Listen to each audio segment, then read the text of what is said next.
Sorry I didn't respond for a week. I was in class and then I fell asleep. Assalamualaikum warahmatullahi wabarakatuh. Saya Disma Chandasari, NIM 2019-33087 dari kelas 6H, mata kuliah Perspektif Global. Di kali ini, di kesempatan video kedua ini, saya akan mereview dari penjelasan Bapak Udin mengenai dimensi, tujuan, dan manfaat dari perspektif global. Yang pertama, dimensi perspektif global. Dimensi perspektif global ini bertolak dari masalah-masalah yang terjadi di lingkungan kita, namun dampaknya itu secara menyeluruh atau global. Jadi semua yang ada di dunia atau bumi itu mendapatkan dampaknya dari permasalahan tersebut. Misalnya dari kemarin itu tahun 2020 COVID-19, di mana itu berdampak pada dunia pendidikan. Salah satunya adalah dunia pendidikan. Pembelajaran dilakukan secara daring, semua dilakukan dari rumah. Misal yang semula pembelajaran dilakukan di sekolah, siswa dengan guru bisa bertatap muka, namun dengan adanya COVID-19 ini ada istilahnya namanya pembelajaran jarak jauh, di mana antara guru dan siswa itu tidak dapat bertemu, namun disambungkan dengan dunia online atau internet. Nah, itu adalah salah satunya dari dampak permasalahan global. Yang kedua itu misal terkait dalam budaya di era globalisasi. Meka Giansar mengajukan 4 pendapat. Yang pertama, penegasan dimensi budaya dalam proses pembangunan bangsa. Dan yang kedua, era afirmasi, setiap warga atau kelompok manusia berhak menghargai setiap budaya. Hal ini untuk mencegah perselisihan, bahwa di dunia ini tuh banyak sekali yang namanya budaya. Kalau masalah global ada budaya barat dan budaya timur, namun kita sebagai warga dari budaya timur, Indonesia adalah bagian dari bumi belahan timur, jadi kita harus memilah atau dapat mengambil sisi baik dan meninggalkan sisi buruk dari budaya-budaya barat yang kita lihat. Yang ketiga adalah partisipasi. Dalam pembangunan bangsa ini, partisipasi masyarakat sangat diperlukan. Bukan hanya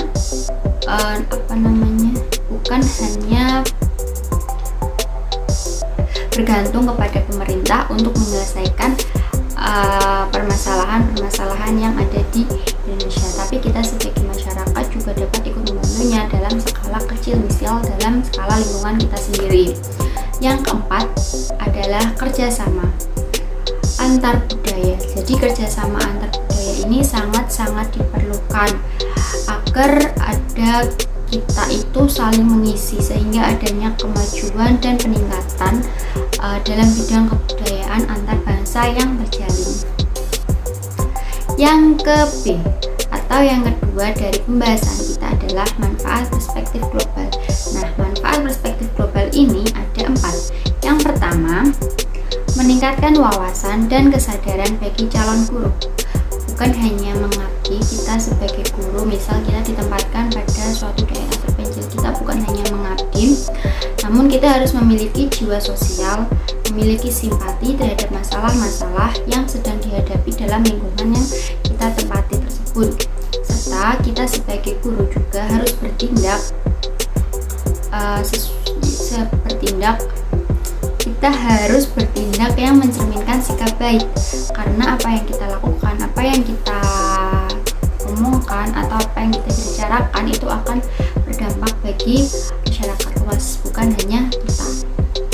Yang kedua, memperluas pengetahuan tentang dunia luar sehingga dapat mengikuti perkembangan dunia, terutama dalam perkembangan ibdat. Nah, ini bagi calon-calon guru maupun bagi guru, pengetahuan kita itu tidak akan berkembang jika kita tidak mau menambah wawasan, tidak mau menerima tidak mau menerima perkembangan yang sedang terjadi di dunia luar. Padahal misal teknologi itu berkembang secara pesat, nah itu sangat diperlukan. Namun jika kita tidak mau tahu tahu, maka pengetahuan yang kita miliki tidak akan berkembang. Sehingga dengan pengetahuan yang kita punya itu semakin banyak, wawasan yang kita miliki semakin banyak, kita sebagai guru atau calon guru dapat mentransfer ilmu kita kepada siswa kita, sehingga siswa kita tidak hanya belajar secara monoton dari dalam buku, namun dia juga dapat melihat sisi dari luar. Yang ketiga, dapat mengkondisikan mahasiswa untuk berpikir integral, agar ketika muncul suatu gejala atau masalah, kita dapat menanggulangi atau mengatasinya tersebut. Nah, kita bisa mencari solusi atau menemukan solusi-solusi dari berbagai pandangan aspek, sehingga tidak ada meminimalisir dampak yang dirugikan. Seperti itu. Yang terakhir, 4, melatih kepedulian mahasiswa terhadap masalah-masalah serta perkembangan yang ada di dunia. Kita sampai akhir. Yang terakhir adalah C, tujuan perspektif global. Salah satu dari tujuan perspektif global tadi telah disinggung pada manfaat perspektif global, yaitu melatih kepedulian mahasiswa terhadap masalah-masalah serta perkembangan yang ada di dunia.